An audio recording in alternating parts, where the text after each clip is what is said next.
Assign roles to ChatGPT. By giving roles, you may give ChatGPT a particular personality or persona to act out to encourage more inventive responses. Format your outputs. You have a variety of options for formatting ChatGPT's answers, including tables, numbered lists, bullet lists, and values separated by commas.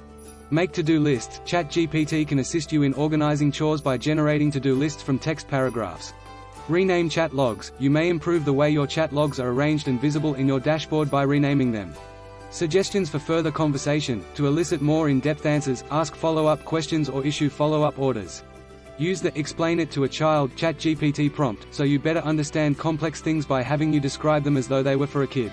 Modify dashboard appearance. You can alter ChatGPT's interface's appearance by selecting between dark and light modes. Email links to your chat thread can be shared with others in view-only mode. Modify the tone of your writing. You can tell ChatGPT to write a post in a formal, irrational, furious, depressed, or other way. Keep your prompts brief. To receive more precise and pertinent answers, be sure to express your requirements clearly and without using any extraneous terms. Modify your writing style. You can ask ChatGPT to write in a variety of styles, for example, an advertisement for a car detailing service. These pointers address several facets of efficiently utilizing ChatGPT, including structuring replies, switching writing styles, and starting follow-up discussions. Finally, a few quick additional tips.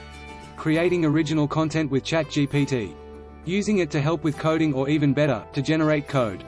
Acquiring new knowledge and writing article summaries. Making personalized templates and prompts. Using it for writing a book, movie, or music recommendations as well as narrative. Making strategies that are specific to you and your circumstances.